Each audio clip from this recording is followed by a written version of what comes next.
Good morning student. Class 12 का 5th lesson गद्यखंड भाग का 5th लेसन हमारा चार्ली चैप्लिन यानी हम सब, जिनके लेखक हैं विष्णु खरे। सबसे पहले हम इसका जीवन परिचय करते हैं। आधुनिक हिंदी साहित्य के समकालीन कविता और आलोचना में विष्णु खरे का विशिष्ट स्थान रहा है। इनका जन्म सन 1940 ईस्वी को मध्य प्रदेश के छिंदवाड़ा नामक स्थान पर हुआ था। कब हुआ था इनका जन्म? 1940 ईस्वी को हुआ था। ये एक प्रतिभाशाली पुरुष भी माने जाते हैं। इनकी प्रतिभा के आधार पर ही रघुवीर शाही को सम्मान से अलंकृत भी किया गया था। दिल्ली की हिंदी अकादमी में इनको पुरस्कृत भी किया गया है।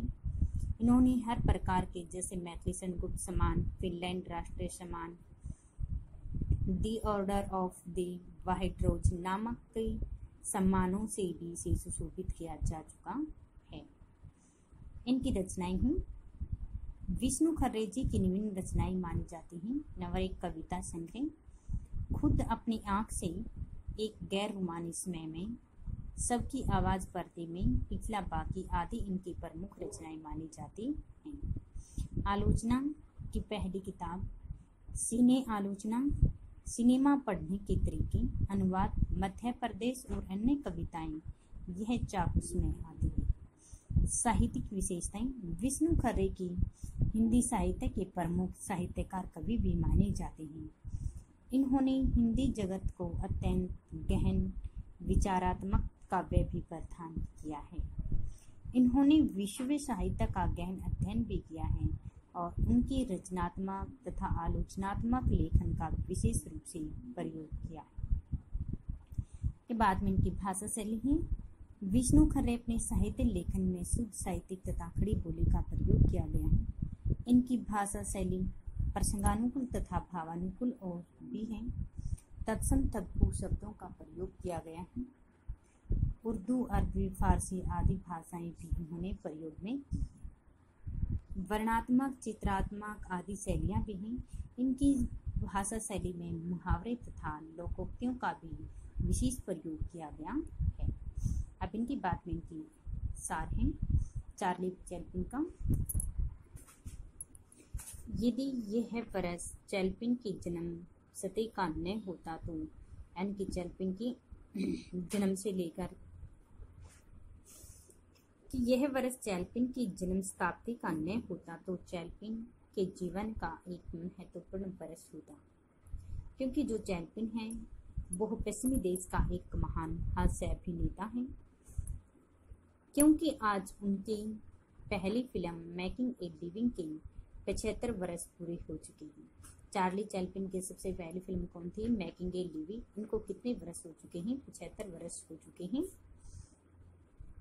पौन शताब्दी से, पौन यानी कि 75वीं शताब्दी से चैप्लिन की कला दुनिया के सामने है। 5 पीढ़ियों को मुग्ध कर चुकी है। इस समय भूगोल और सांस्कृतिक की सीमाओं में से खिलवाड़ करता हुआ चार्ली आज भी भारत के लाखों बच्चों को हंसा रहा है। ये यहाँ से लेकर यहाँ तक हमारा गद्यांश है। सबसे पहले हम इसका प्रसंग लेते हैं। प्रस्तुत पद्यांश हमारी हिंदी की पाठ्य पुस्तक आरोह भाग 2 में संकलित चार्ली चैप्लिन यानी कि हम सब नामक पाठ से ली गई हैं। इनमें उनके लेखक विष्णु खरे हैं। इन्होंने चार्ली चैप्लिन, जो एक महान हास्य कलाकार हैं, उनकी प्रसिद्धि के बारे में वर्णन करते हुए कवि ने कहा है कि पौन शताब्दी से चैप्लिन की कला, लेखक का कहना है कि 75 वर्षों से इस महान हास्य कलाकार व निर्देशक चार्ली चैप्लिन की कला दुनिया के सामने है। कि 75 वर्षों से इस महान कलाकार चार्ली चैप्लिन की कला इस पूरी दुनिया के सामने है। उसकी कला लगभग 5 पीढ़ियों को मुग्ध कर चुकी है, खुश कर चुकी है। चार्ली अपनी हास्यपद कला की 75 वर्षों में 5 पीढ़ियों का मनोरंजन कर चुकी है। चार्ली अपनी कला के माध्यम से ही समय, भूगोल और सांस्कृतिक सीमाओं का खिलवाड़ भी करता रहा। चार्ली अपनी निश्चित समय सीमा के साथ भूगोल, सांस्कृतिक और सीमाओं का खिलवाड़ भी करता रहा है। इस प्रकार से चार्ली चैपलिन की कला आज भारत के लाखों करोड़ों बच्चों को हंसा रही है। यानी कि उनकी फिल्में जो मेकिंग ए लिविंग थी वह ऐसी थी जिसको देख करके सभी छोटे बड़े बूढ़े बूढ़े हमेशा हंसते रहते थे और 5 पीढ़ियों तक उनकी फिल्म को यादें रखती थी, उन सभी का मनोरंजन करवा रहा था, जो उसे अपने बुढ़ापे तक याद करता है रखेंगे। पश्चिम में तो बार बार चार्ली का पुनर्जीवन होता रहा है, जिसके कारण वे बच्चे अपने बुढ़ापे तक ही चार्ली चैपलिन को हमेशा याद करेंगे और ऐसा प्रतीत होता है मानो चार्ली चैपलिन का बार बार जन्म लेकर पश्चिमी देशों में मनोरंजन हो रहा है। विकासशील दुनिया में जैसे जैसे टेलीविजन और वीडियो का प्रसार हो रहा है, एक बहुत बड़ा दर्शक वर्ग नए सिरे की चार्ली को घड़ी सुधारते हुए हमें दिखाई दे रहा है। मैं कहती जिस प्रकार से लेकिन विकासशील हमारे समाज के अंदर की विकासशील देश उनके अंदर टेलीविजन और रेडियो का दिन प्रतिदिन प्रचार बढ़ता ही जा रहा है, जिसे देख करके लोग अपना मनोरंजन करते हैं, खुश होते हैं। उसी प्रकार से चार्ली चैपलिन की फिल्मों को देखकर भी लोग उसी प्रकार से इतना मनोरंजन कर रहे हैं। टेलीविजन और वीडियो का प्रसार हो रहा है, उसी प्रकार से चार्ली की फिल्मों को देखकर भी लोग उसी प्रकार से अपना मनोरंजन कर रहे हैं। एक बहुत बड़ा दर्शक वर्ग नए सिरे से चार्ली को घड़ी सुधारते या जूती खाने की कोशिश करते देखा जा रहा है। मैं कहती कहीं कहीं पर चार्ली को चाहने कहीं पर चार्ली घड़ी सुधारते हुए दिखाई दे रहे हैं और कहीं पर जूते खाने की कोशिश करते हुए दिखाई दे रहे हैं। यानी कि धीरे धीरे विकासशील देशों में चार्ली का विकास बढ़ता ही जा रहा है। चार्ली की ऐसी कुछ फिल्में या इस्तेमाल में की गई रीलें भी मिली हैं। मैं कहती इसके बाद में मेकिंग ए लिविंग के साथ साथ चार्ली के कुछ फिल्में ऐसी भी मिली हैं जो अभी तक रीलें नहीं की गई हैं, जिनके बारे में कोई जनता ने था। अभी चैपलिन की करीब 50 वर्षों तक काफी कुछ नहीं कहा था। अब चार्ली के बारे में यानी कि 50 वर्षों तक अब हम कुछ नहीं कह सकते हैं। अब इसके क्वेश्चन आंसर हैं। अब इस विद्यांश के क्वेश्चन है हमारे। फर्स्ट है चार्ली चैपलिन की कला कब से है, यानी कि पौन शताब्दी से, पौन यानी कि 75 वर्षों से है। वह कितनी पीढ़ियों को मुग्ध कर चुकी है, वह बताया गया था कितनी 5 पीढ़ियों को मुग्ध कर चुकी है। चार्ली चैपलिन किन के साथ खिलवाड़ करता है, चार्ली चैपलिन किन किन के साथ खिलवाड़ करता है, समय, भूगोल और सांस्कृतिक इन सीमाओं के साथ चार्ली खिलवाड़ कर रहा है। अगला प्रश्न है पश्चिम में चार्ली का क्या होता है, पश्चिम में बार बार चार्ली का पुनर्जीवन होता है।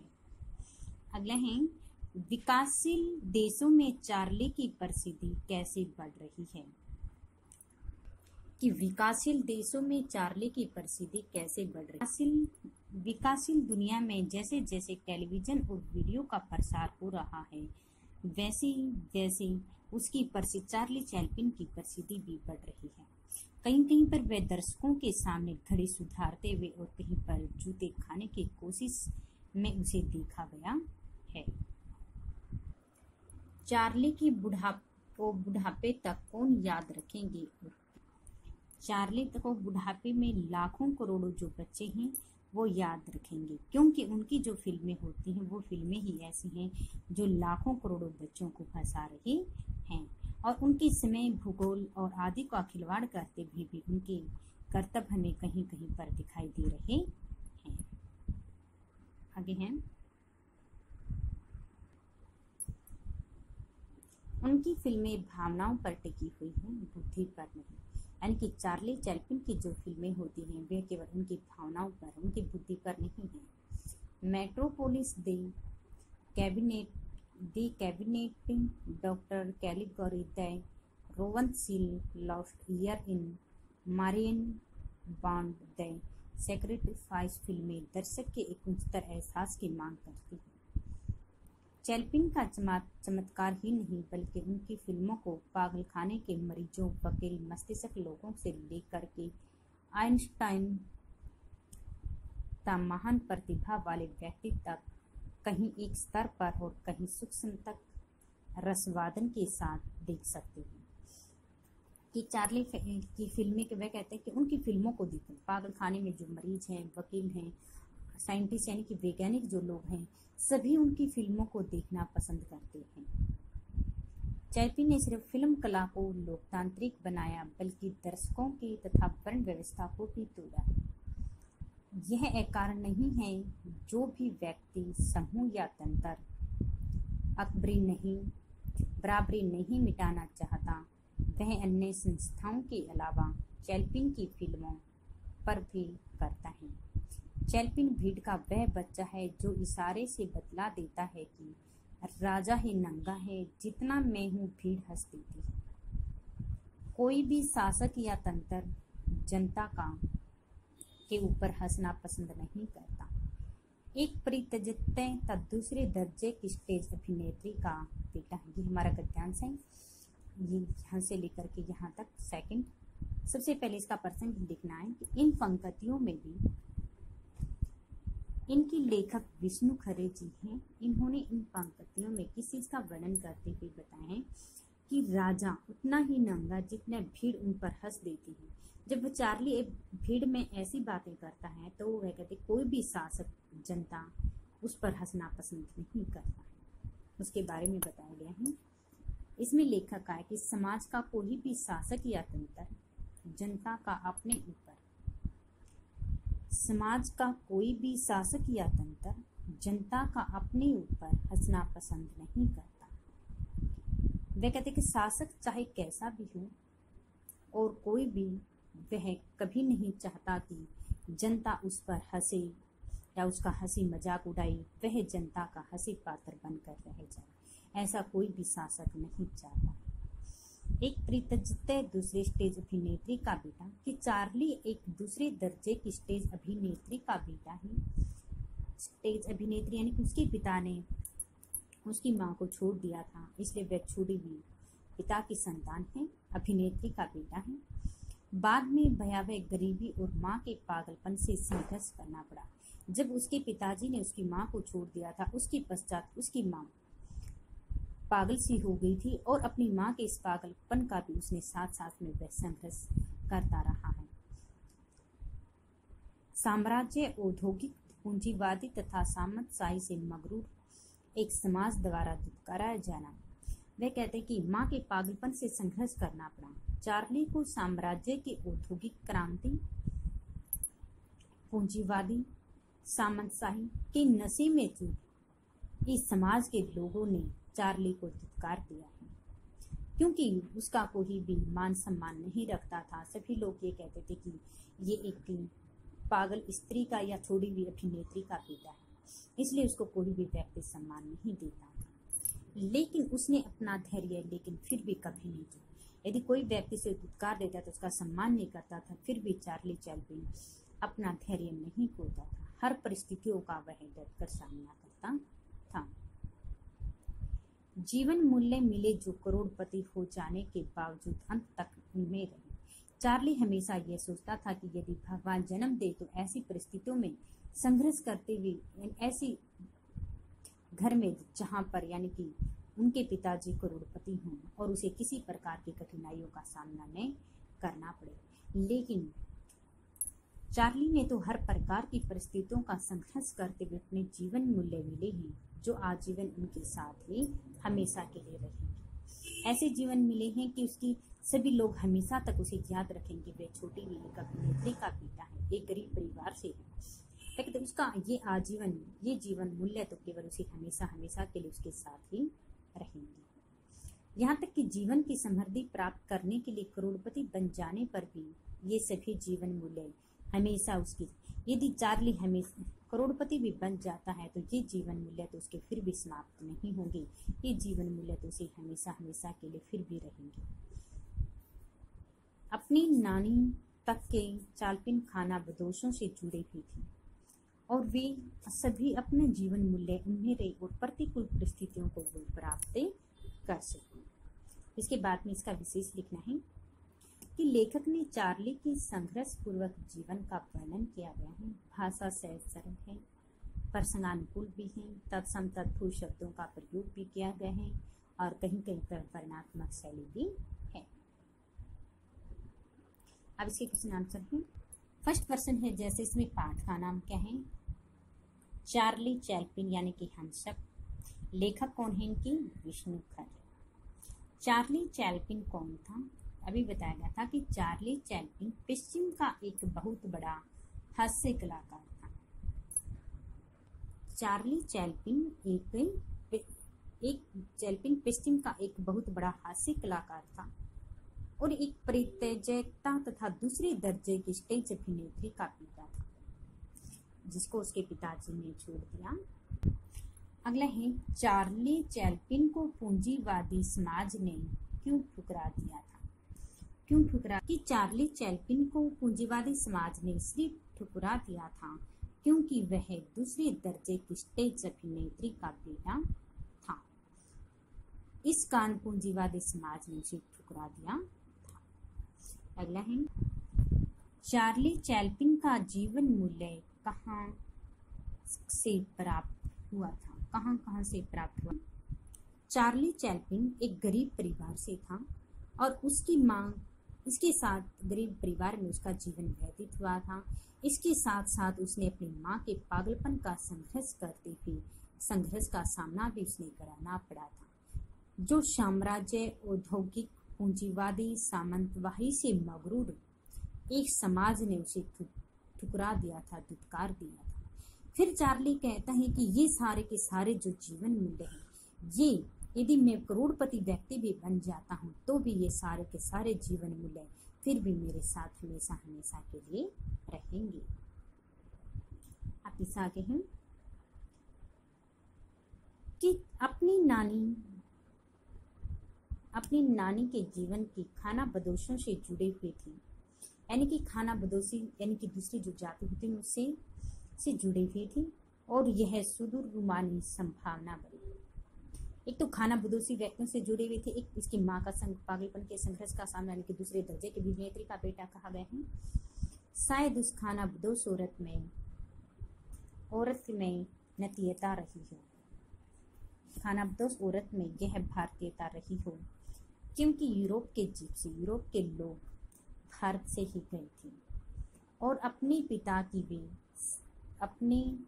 पिता की तरफ से वे अयहूदी वंशी थे, क्योंकि वो तो क्या थी? अयहूदी वंशी थी अपने पिता की ओर से तो, लेकिन उसकी जो नानी होती है वह खाना बदोशी से थी। वह कहते कि दूसरी जाति से था। इन जटिल परिस्थितियों ने चार्ली को हमेशा के लिए भारी घुमंत चरित्र बना दिया था कि उसने देखो, एक तो कहते हैं कि नानी के खाना बदोशों का जीवन से लोग उसे कहकर पुकारते हैं, एक छोटी हुई अभिनेत्री का बेटा कहकर, वह कहते कि इनने चार्ली को हमेशा के लिए घुमंत चरित्र बना दिया था। वे मध्य वर्गीय, बुजुर्गा और उच्च वर्गीय जीवन मूल्य में अपना सके। यदि उन्होंने अपनी फिल्मों में अपनी प्रिय छवि टेम्स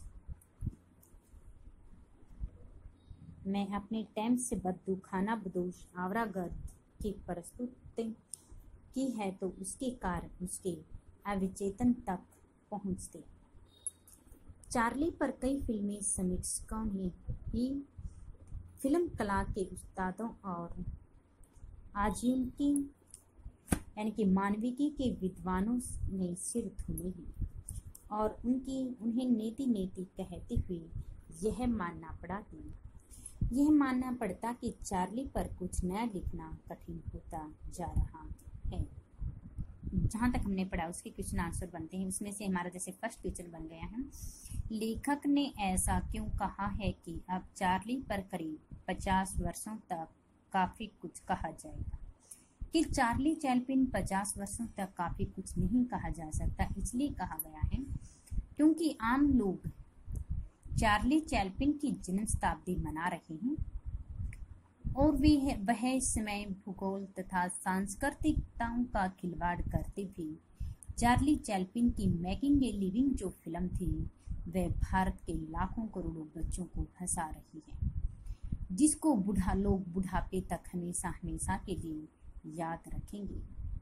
उनकी कला आज पूरी दुनिया के सामने है, यानी कि 75 वर्षों तक उनकी जो फिल्में होती हैं, ऐसा कहा गया है कि आने वाले आने वाली 5 पीढ़ियों तक चार्ली चैपलिन की जो फिल्में होती हैं वह सभी लोगों को मुग्ध करेगी, आगे भी करती रहेगी, क्योंकि उनको फिल्मों को देखकर बड़े बड़े वकील सभी क्या करने लगते हैं, याद करते हैं, हंसने लगते हैं। आज के बच्चे उनकी कला को अपने मरने तक अवश्य याद रखेंगे। कहते हैं जो पीढ़ी आज बच्चे हैं वे बुढ़ापे तक उनकी कला महानता अवश्य ही इसकी चर्चा करेंगे। नहीं, चार्ली चैपलिन यानी हम सब पाठ के माध्यम से लेखक क्या कहना चाहता है कि इस पंक्ति की लोकतांत्रिक बनाने और वर्ण व्यवस्था को तोड़ने का अभिप्राय यह है कि चार्ली एक अभिनय कला और महानता संपूर्ण समाज से परिचित हुई है। उसने उच्च वर्ग से लेकर के निम्न वर्ग के प्रत्येक व्यक्ति के मन पर बहुत गहरा प्रभाव डाला, चाहे यानी कि गरीब लोग हैं चाहे अमीर लोग हैं, लेकिन चार्ली की जो फिल्में होती हैं हर व्यक्ति के मन पर भी उनका गहरा प्रभाव पड़ा है। उनकी फिल्म पागल खाने के मरीजों, व्याकुल मस्तिष्क वाले लोगों से लेकर के एक महान प्रतिभाशाली व्यक्ति तक किसी एक स्तर पर और सूक्ष्म तक रसवादन के साथ देख सकते हैं। किसी एक समान स्तर पर उनकी कला से समाज का प्रत्येक व्यक्ति धर्म, जाति, अमीर गरीब, छोटा बड़ा आदि का आनंद विभोर होती है, यानी कि खुश हो जाते हैं। चार्ली ने अपनी फिल्म कला में लोकतांत्रिक ही बताया है, बल्कि दर्शकों की वर्ण व्यवस्था को भी उन्होंने तोड़ा है। ये प्रश्न बनता है हमारा, चार्ली का चरित्र चित्रण कीजिए।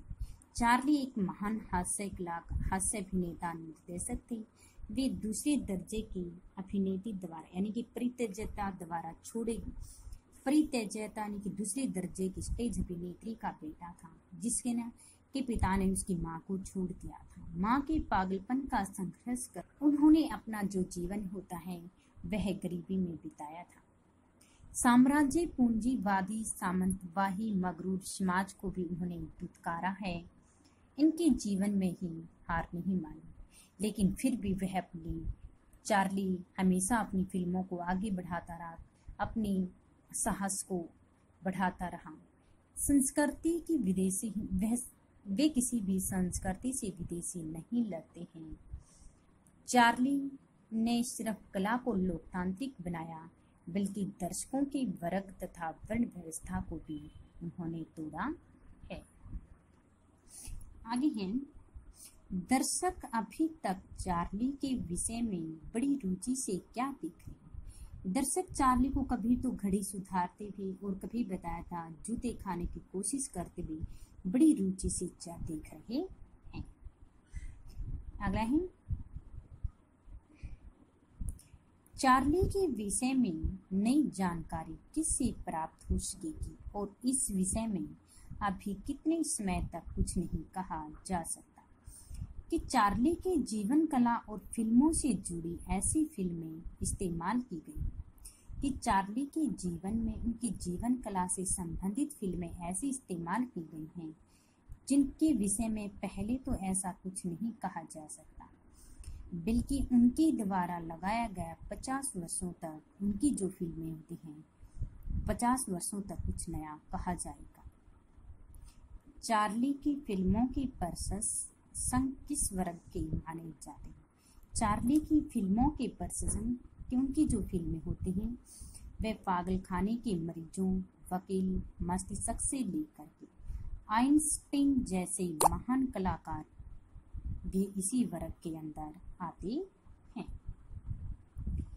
चार्ली की सबसे बड़ी देन क्या है कि चार्ली ने कला को लोकतांत्रिक ही नहीं बनाया और दर्शकों की वर्ग तथा वर्ण व्यवस्था को भी उन्होंने तोड़ा है। कि चार्ली ने केवल लोकतांत्रिक दर्शन ही बनाया, बल्कि क्या किया था, उन्होंने वर्ण व्यवस्था को भी तोड़ा है। वह इशारों से समझा देने की क्षमता रखता है। कौन? चार्ली सभी को क्या करता है कि इशारों से समझाता, संकेत के माध्यम से वह नहीं समझाता है। राजा भी उतना ही नंगा है जितना वह स्वयं, और भीड़ में भीड़ उन्हें हंसा रही है। अगला है कि चार्ली में आरंभ से अंत तक कौन सी जीवन मूल्य मृत्यु पर्यंत बने रहे थे। कि चार्ली कहता है कि यदि मैं करोड़पति बन जाता हूँ तो करोड़पति बनने के बाद भी मेरी ये जीवन के मूल्य फिर भी हमेशा के लिए बने रहेंगे। कौन से जीवन मूल्य? कि वह एक परित्यजता और दूसरे दर्जे की स्टेज अभिनेत्री का बेटा है। गरीबी में उसने अपना जीवन व्यतीत किया है और माँ के पागलपन का संघर्ष का सामना भी उसने किया है और सामंतशाही समाज के द्वारा वह दुत्कारा गया है। वह कहते कि यदि वह करोड़पति बन जाता हूँ तो करोड़पति बनने के बाद भी मेरी ये जीवन जो मूल्य होते हैं ये फिर भी समाप्त नहीं होंगे, क्योंकि ये जीवन मूल्य तो मेरे जन्म के साथ, मेरे जन्म से ही मेरे साथ पैदा हुए हैं। इसलिए चाहे मैं कुछ भी बन जाऊं, लेकिन मेरे जीवन मूल्य, मेरी गरीबी, छोड़ेगी माँ का बेटा, पागलपन, संघर्ष, सामंतशाही, इन लोगों के द्वारा दुत्कारा जाना, ये सारे जीवन मूल्य मेरे सामने ही रहेंगे। चार्ली को घुमंतु और बाहरी चरित्र किसने बना दिया था? कि चार्ली को उनकी नानी खाना बदोशी यानी कि जिप्सी परिवार से थी और उनके जो पिताजी वो कैसे थे? अयहूदी वंशी थी, अयहूदी वंशी परंपरा से थी। इसलिए वह कहते कि ये खाना बदोशी, जिप्सी, अयहूदी आदि जो जाति वर्ग हैं, ये भी लेखक ने को चार्ली चैप्लिन को बाहरी और घमंड चरित्र उन्हें बना दिया है। चार्ली अपने जीवन में किस छवि को प्रस्तुत करते रहे हैं और क्यों? कि चार्ली अपने चरित्र में खाना बदोश, बद्दू, आवारगर्द आदि जो छवियां होती हैं वे भी प्रस्तुत करते रहे हैं। उन्होंने भी मध्यम वर्गीय, बुजुर्गों तथा उच्च वर्गीय जीवन मूल्यों को ही नहीं अपनाया, बल्कि अपने अवचेतन में जिप्सी नानी तथा अयहूदी वंशी पिता का प्रभाव भी उन पर बहुत गहरा रहा है, क्योंकि उनकी नानी थी जिप्सी से थी और उनके पिताजी अयहूदी वंशी थे। वह कहता है कि इस शास्त्र में इनका भी प्रभाव चार्ली पर बहुत अधिक पड़ा है। अब इसी के ऑप्शन टाइप होंगे हमारे कि चार्ली चैप्लिन यानी हम सब किसकी रचना है? विष्णु खर्रे की। चार्ली चैप्लिन की कला कब से बताई गई थी? एक पौन शताब्दी यानी कि 75। चार्ली चैप्लिन की पहली फिल्म कौन सी थी? बताया गया था मेकिंग ए लिविंग, जो लोगों को बहुत हंसा रही है। ये उनकी पहली फिल्म थी। चार्ली चैप्लिन की कला कितनी पीढ़ियों को मुक्त कर चुकी है? बताया गया कितनी? आने वाली, क्योंकि जो फिल्में ऐसी हंसी मजाक की हैं वे आने वाली जो 5 पीढ़ियां हैं 5 पीढ़ियों तक मुक्त करेगी। यानी कि सभी छोटे बड़े सभी बच्चे होते हैं उनकी फिल्मों को देख करके, यानी कि लोगों के पेटों हंस कर लोगों के पेटों में दर्द हो जाता है, पेट दुखने लग जाते हैं, ऐसी हंसी मजाक की उनकी फिल्में हैं। भारत में चार्ली चैप्लिन की फिल्में कितने बच्चों को हंसा रही है? कितने लाखों? बताते लोग चार्ली को क्या सुधारते हुए देख रहे हैं? बताया था क्या सुधारते हुए? घड़ी सुधारते हुए उसे देख रहे हैं। चार्ली क्या खाने की कोशिश करता है? पत्थर, मोटे सूखे जूते, कि उसे जूते खाते हुए हमें दिखाई दे रहा है। अभी चार्ली पर कितने वर्षों तक बोला जा सकता है? कितने? बताया था कितने? 50 वर्षों तक अभी कुछ कहा जा सकता है। चार्ली चैप्लिन का पुनर्जीवन कहाँ पर होता है? पश्चिम में। कहाँ पे हुआ था? पश्चिम में हुआ था। चार्ली को लोग कब तक याद रखेंगे? बुढ़ापे तक। कि चार्ली की फिल्में को देख करके लोग यानी कि बुढ़ापे तक उसे याद रखेंगे। उनकी फिल्मों का आधार क्या है? उनकी फिल्में उनकी बुद्धि पर नहीं बल्कि भावनाओं पर टिकी हुई है। देखो हमने यदि लेसन को अच्छी प्रकार से पढ़ा है, ध्यान से पढ़ा है, तो हमारे ऑप्शन टाइप और बड़े क्वेश्चन भी आराम से याद हो जाएंगे। चार्ली चैप्लिन ने फिल्म कला को क्या बनाया है? बताया था लोकतांत्रिक बना दिया है। कौन जनता का अपने ऊपर हंसना पसंद नहीं करता। यानी कि शासक जो लोग होते हैं, कभी भी जनता उस पर हंसे ये उसे कभी भी सहन नहीं होता है। चार्ली की माँ क्या थी? अभिनेत्री। बताया था दूसरे दर्जे की स्टेज अभिनेत्री का वह बेटा था। चार्ली की नानी किनसे संबंधित थी? खानाबदोशों से, जिप्सी परिवार से थी। यूरोप के जिप्सी कहाँ से आए हुए थे? भारत। कहाँ से आए थे? भारत से आए थे। यानी कि 16 तक हमारे एक और रहते हैं। चार्ली के पिताजी किनसे संबंधित थे? यहूदी परिवार से संबंधित थे। जटिल परिस्थितियों ने चार्ली को कैसा चरित्र बना दिया था? बाहरी ओरे घुमंतु। 18 ये हमारे ऑप्शन टाइप क्वेश्चन बन गए हैं 18 तक, तो जितना हमने लेसन पढ़ा उसमें से, और यानी कि 7 से लेकर के 10 और यानी कि 13 तक ये हमारे परीक्षा उपयोगी प्रश्न बन चुके हैं, और 3 हमारे गद्यांश हो चुके हैं। गद्यांशों के क्वेश्चन आंसर और जीवन परिचय, ये हमारा राइट प्लस